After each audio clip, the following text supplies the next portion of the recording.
दुर्ग में सुबह से ही सीबीआई ने पूर्व मुख्यमंत्री भूपेश बघेल के भिलाई निवास में लगातार कार्यवाही शुरू कर दी है।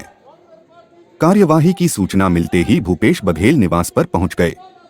इस अवसर पर प्रदेश कांग्रेस कमेटी के अध्यक्ष दीपक बैज ने कहा, जब ईडी की जांच से कुछ हासिल नहीं हुआ तो अब सीबीआई को भेजा गया। अब देखते हैं कि क्या ईओडब्ल्यू और आईटी को भी भेजते हैं। कांग्रेस ने इस कार्रवाई पर कड़ी प्रतिक्रिया देते हुए आरोप लगाया है कि यह कदम केवल जांच के नाम पर राजनीतिक दबाव और हस्तक्षेप का प्रयास है। पार्टी का मानना है कि जांच प्रक्रिया में पारदर्शिता और निष्पक्षता को सुनिश्चित करना अत्यंत आवश्यक है। यदि जांच में किसी भी प्रकार की गड़बड़ी सामने आती है तो दोषियों के खिलाफ सख्त कार्रवाई की जानी चाहिए। यह बयान कांग्रेस द्वारा न केवल सीबीआई की कार्यवाही पर सवाल उठाने के लिए दिया गया है, बल्कि जांच प्रक्रिया में संभावित राजनीतिक दखलंदाजी के प्रति भी गंभीर चेतावनी है। जिस तरह से लगातार छत्तीसगढ़ में भारतीय जनता पार्टी की सरकार द्वारा सेंट्रल एजेंसियों का दुरुपयोग किया जा रहा है, ये दुर्भाग्यजनक है। ये चाहते हैं छत्तीसगढ़ की राजनीति को दूषित करें, ये चाहते हैं छत्तीसगढ़ की राजनीति को बदनाम करें, ये चाहते हैं छत्तीसगढ़ की राजनीति में डरा और धमकाएं ताकि सरकार की नाकामी को विपक्ष मजबूती के साथ न रख पाए, इनकी नाकामियों को जनता तक न ले जाए। छत्तीसगढ़ में कांग्रेस मजबूत है, मजबूत विपक्ष है, सदन के अंदर मजबूती के साथ लड़ाई लड़ रहे हैं और सदन के बाहर भी कांग्रेस पार्टी मजबूती के साथ लड़ाई लड़ रही है। इसलिए इस तरह के सेंट्रल एजेंसियों का भारतीय जनता पार्टी और उनकी सरकार दुरुपयोग कर रही है। नंबर एक। नंबर दो, 15 दिन पहले ईडी की रेड होती है, 15 दिन के बाद सीबीआई की रेड होती है। आखिर क्यों? ईडी की रेड में क्या मिला? ईडी की रेड में पूर्व मुख्यमंत्री जी भूपेश बघेल जी ने साफ साफ कहा कि हम ईडी को सहयोग करने को तैयार हैं।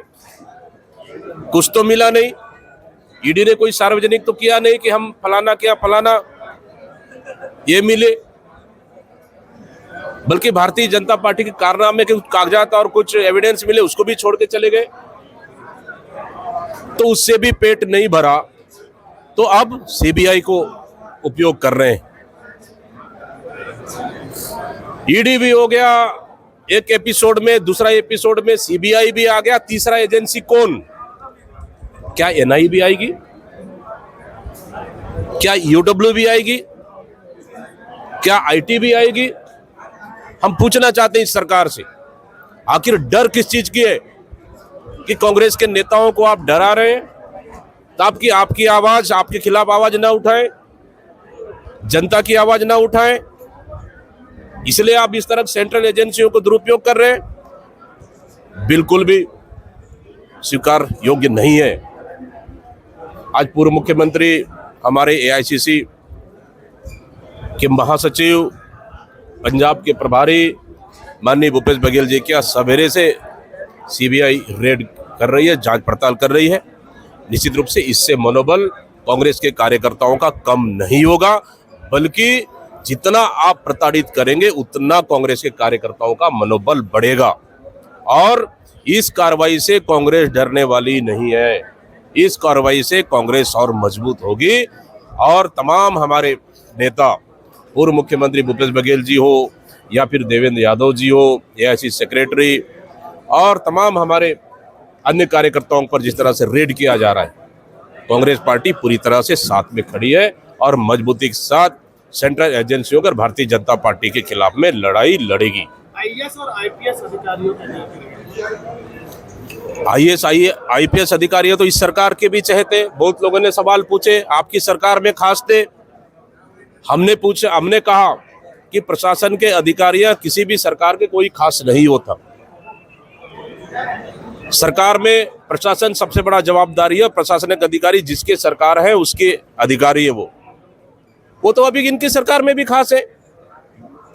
अगर कोई बात है तो करे ना जांच, लेकिन इस तरह के कार्रवाई से आखिर ये सरकार क्या मैसेज देना चाह रही है कि छत्तीसगढ़ की राजनीति में बदले की भावना से राजनीति कर रही है, डराने धमकाने की राजनीति चल रहा है, या फिर बदले की भावना से राजनीति चल रहा है, या फिर छत्तीसगढ़ की राजनीति को और यहाँ की लोकतंत्र कुचलने का काम कर रहा है। सेंट्रल एजेंसियों का दुरुपयोग कहीं न कहीं बर्दाश्त नहीं किया जाएगा। कांग्रेस का क्या रुख रहेगा आगे? बिल्कुल, आज मैं स्वयं आया हूँ यहाँ पे, और कांग्रेस पिछले समय हमारी पॉलिटिकल अफेयर कमेटी की बैठक भी हुई।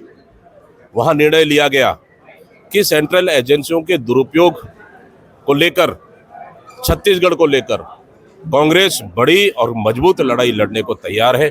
बहुत ही जल्द हम लोग आगामी रणनीति तय कर आगामी इन सेंट्रल एजेंसियों के खिलाफ लड़ाई लड़ने के लिए बहुत जल्द ही रणनीति हम तय करेंगे। अरुण साहू ने कहा है कि राजनीतिक आधार पर ये राजनीतिक नहीं, बदले की भावना है। अगर सेंट्रल एजेंसियों को जांच ही करना है तो भारतमाला प्रोजेक्ट पे क्यों नहीं? इसलिए क्योंकि आपके भारतीय जनता पार्टी के नेता भी इन्वॉल्व हैं उसमें। भारतमाला प्रोजेक्ट पे क्यों ईडी और सीबीआई जांच नहीं कर रही है? सीजीएमएससी में घोटाला हुआ क्योंकि आपके मंत्री और आपके नेता भी शामिल हैं, उसको ईडी और सीबीआई जांच क्यों नहीं कर रही है? रीएजेंट घोटाला, क्या उसको सीबीआई और ईडी जांच करेगी? क्या सरकार ईडी और सीबीआई को जांच करने के लिए सौंपेगी? आप छोटे छोटे मछलियों को जेल भेजकर साबित क्या करना चाहते हैं? क्या मंत्री जवाबदार नहीं है? सरकार जवाबदार नहीं है? सरकार कितने दिन जवाबदारी से भागेगी? सर, अभी बैठक होने वाली थी, चाहे वो पंजाब की बात हो, एक और बैठक हो, क्या